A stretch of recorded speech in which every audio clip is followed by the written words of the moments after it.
ശബരിമല സ്വർണ്ണക്കൊള്ള വിഷയവുമായി ബന്ധപ്പെട്ട ദേശീയ തലത്തിൽ കോൺഗ്രസിന്റെ നേതാക്കളെയും സംസ്ഥാന തലത്തിലുള്ള കോൺഗ്രസിന്റെ നേതാക്കളെയും ഇപ്പോൾ ആരോപണം ഉന്നയിക്കുന്ന ഒരു പ്രത്യേക ഒരു രാഷ്ട്രീയ ആണ് ഇപ്പോൾ കേരളത്തിൽ ഉടൽ എടുത്തുകൊണ്ടിരിക്കുന്നത്.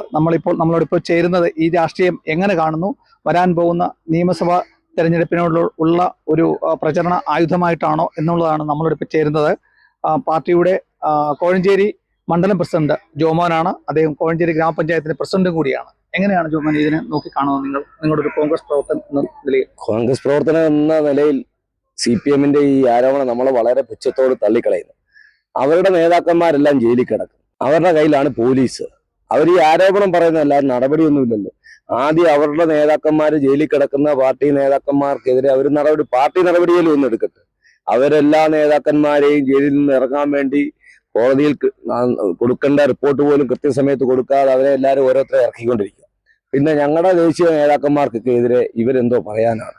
കേരളത്തിൽ മാത്രമുള്ള ഒരു കൊച്ചു പാർട്ടി കേന്ദ്രത്തിലെ കോൺഗ്രസിന്റെ സഹായത്തോട്, മറ്റ് സംസ്ഥാനങ്ങളിൽ കോൺഗ്രസിന്റെ സഹായത്തോട് ജയിച്ചുകൊണ്ടിരിക്കുന്ന ഒരു പാർട്ടി, അല്ലെങ്കിൽ അവരുടെ കഴിഞ്ഞ പാർലമെന്റ് ഇലക്ഷനിലൊക്കെ കോൺഗ്രസിന്റെ കൂടെ നിന്നുകൊണ്ട് അവിടെ ഇവിടെ 1-2 MP സ്ഥാനം കിട്ടി. കേരളത്തിലെ ഒരു നിയമസഭാ തെരഞ്ഞെടുപ്പ് അടുത്ത് വന്നപ്പോൾ അവർക്ക് പിടിച്ചു നിൽക്കാൻ വേറെ മാർഗമൊന്നുമില്ല. പബ്ലിക്കിൽ എല്ലാ മേഖലയും തകർന്നു തരിപ്പണമായി. ഏറ്റവും ഒടുവിൽ ശബരിമലയിലും കയറി ദേവനെ വരെ മോഷ്ടിക്കുന്ന അവസ്ഥ വരെയായി. സ്വർണ്ണക്കൊള്ള, ഇതൊക്കെ നമ്മൾ ഇപ്പം പുതിയൊരു സംഭവമായിട്ട് കേൾക്കുന്നതാണ്, മുൻകാലങ്ങളിൽ ഇല്ലാത്ത രീതിയിൽ. ഒടുവിൽ അവർക്ക് പിടിച്ചു നിൽക്കാൻ വയ്യാതെ വന്നപ്പോൾ അവർ കുറെ കോൺഗ്രസിന്റെ നേതാക്കന്മാരുടെ പേരൊക്കെ പറഞ്ഞു കഴിഞ്ഞാൽ ഇതങ്ങ് ജനങ്ങൾ വല്ലതും വിശ്വസിക്കുമോ? 10 കൊല്ലം കൊണ്ട് നാട് ഭരിച്ചു മുടിച്ച്, ഏതൊക്കെ തലത്തിൽ മുടിക്കാവുന്ന എല്ലാം മുടിച്ചു. ഇനിയും അവർക്ക് പിടിച്ചു നിൽക്കാൻ മാർഗമില്ലാതെ വന്നപ്പോൾ അവർ പറയുന്ന ഈ ആരോപണം ഞങ്ങൾ ഉച്ചത്തോട് തള്ളിക്കളയുകയാണ് ചെയ്യുന്നത്. പ്രത്യേകിച്ച് ഇപ്പോൾ സാഹിത്യ അക്കാദമിയുടെ ചെയർമാൻ സച്ചിദാനന്ദൻ ഉൾപ്പെടെയുള്ള ബുദ്ധിജീവികൾ, അതായത് സാറാ ജോസഫ് ഒക്കെ വീണ്ടും ഒരു ഭരണമാറ്റം വരണമെന്ന് ആഗ്രഹിക്കുന്നു. അത് അല്ലേ തന്നെ നമുക്കറിയാമല്ലോ, നമ്മുടെ പ്രതിപക്ഷ നേതാവ് ശ്രീ VD സതീശൻ പറഞ്ഞ എന്താണ്? ഇവിടുത്തെ നല്ല കമ്മ്യൂണിസ്റ്റുകാരായിട്ടുള്ള എല്ലാ ആൾക്കാരും ഈ കമ്മ്യൂണിസ്റ്റ് ഭരണം മാറണമെന്ന് അവർ ആഗ്രഹിക്കുന്നു. ഞങ്ങളോടൊക്കെ ഞങ്ങളുടെ സുഹൃത്തുക്കളായിട്ടുള്ള CPM-ന്റെ അല്ലെങ്കിൽ ഇടതുപക്ഷത്തിന്റെ ആൾക്കാർ പറയുന്നുണ്ട്, ഇനിയും ഒരു ഭരണം ഇവർക്ക് കിട്ടിയാൽ കമ്മ്യൂണിസ്റ്റ് പാർട്ടി എന്ന് പറഞ്ഞൊരു സാധനം ഇന്ത്യ പകരമായിട്ട് കാണത്തില്ല. അപ്പോൾ ഈ പഞ്ചായത്ത് തെരഞ്ഞെടുപ്പിൽ ജനങ്ങൾ അത് തെളിയിച്ച് അവരെ തൂത്തുവാരി എടുത്ത് കളഞ്ഞു. അപ്പൊ അവർക്ക് ഇനിയും മനസ്സിലായി ഇനി ഭരണം ലഭിക്കത്തില്ല. അതിന് അവരുടെ എന്താണ് പറയുന്നത്, ഒരു വെപ്രാളം കൊണ്ട് അവർ പറയുന്നതാണ്. പല നേതാക്കന്മാരെ കൊണ്ട് പറയിപ്പിക്കുന്നു, അവിടെ പറയുന്നു, ഇവിടെ പറയുന്നു, ഇങ്ങനെ പറഞ്ഞു കുറെ ചർച്ചകൾ ഉണ്ടാക്കാമെന്നല്ലാതെ ഇതിൻ്റെ അകത്തൊന്നും ഒരു കഴമ്പില്ലെന്ന് ഇവിടുത്തെ പബ്ലിക്കിന് അറിയാം.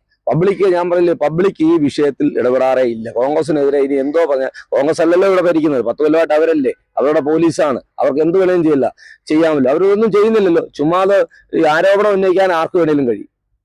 അതാണ് ഇപ്പം നടന്നുകൊണ്ടിരിക്കുന്നത്. ജനങ്ങൾ ഇത് മുഖവിലേക്ക് എടുക്കത്തില്ല, ഒരു കാരണവശാലും ജനങ്ങൾ ഇത് മുഖവിലെടുക്കത്തില്ല. ഞങ്ങളൊക്കെ ഞങ്ങളുടെ നേതാക്കന്മാരുടെ പിന്നിൽ അടിയുറച്ചു നിൽക്കുന്നു, ഞങ്ങളുടെ MP-യുടെ പിന്നിൽ അടിയുറച്ചു നിൽക്കുന്നു. UDF-ന്റെ സംസ്ഥാന കൺവീനറായ ഞങ്ങളുടെ അടുപ്രാശി MP-യുടെ പിന്നിൽ അടിയുറച്ചു നിൽക്കുന്നു. ഞങ്ങളുടെ നേതാക്കന്മാരാണ് അവരൊക്കെ കഷ്ടപ്പെട്ട് പ്രസ്ഥാനത്തിന് വേണ്ടി, നാടിനു വേണ്ടി കഷ്ടപ്പെട്ട് വളർന്നു വന്ന് ഈ സംവിധാനത്തിലായതാണ്. ഇപ്പോഴത്തെ CPM-ന്റെ ഒരു ഓലപ്പാമ്പിനെ ഓടിച്ചാലൊന്നും കോൺഗ്രസിനെ ഇന്റർനാഷണൽ കോൺഗ്രസിനെ ഒന്നും തകർക്കാൻ പറ്റത്തില്ല. അവർ തന്നെ തകരാതിരിക്കാൻ അവർ ശ്രമിക്കുക. അവരുടെ ജില്ലാ നേതാക്കന്മാരൊക്കെ ഇപ്പം ആരാണ്ടൊക്കെയോ പേര് പറഞ്ഞ് എന്തൊക്കെയോ പറയുന്നു. ഇതൊന്നും ഇവിടുത്തെ പൊതുജനങ്ങൾക്ക് ഇവിടെ ഒരു വിഷയമല്ല. CPM-നെ പറ്റി എല്ലാവർക്കും മനസ്സിലായി കഴിഞ്ഞു. ആദ്യമേ അവരുടെ നേതാക്കന്മാരെ ജയിലിൽ നിന്ന് ഇറക്കാനുള്ള പരിപാടികളൊക്കെ അവർ ആലോചിക്കട്ടെ.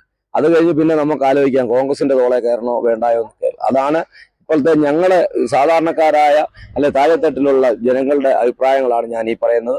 ഞങ്ങളുമായിട്ടൊക്കെ നിരവധി സമയങ്ങൾ കമ്മ്യൂണിസ്റ്റിലെ നേതാക്കന്മാരാന്നേലും കമ്മ്യൂണിസ്റ്റിലെ പ്രവർത്തകരാന്നേലും സാധാരണക്കാരായ ജനങ്ങളാന്നേലും ഒക്കെ ഈ വിഷയങ്ങളൊക്കെ സംസാരിക്കുന്നതാണ്. ഞങ്ങൾക്കൊക്കെ അതിൽ നിന്ന് മനസ്സിലാക്കിയത് ഈ ഭരണം മാറിയേ പറ്റൂ.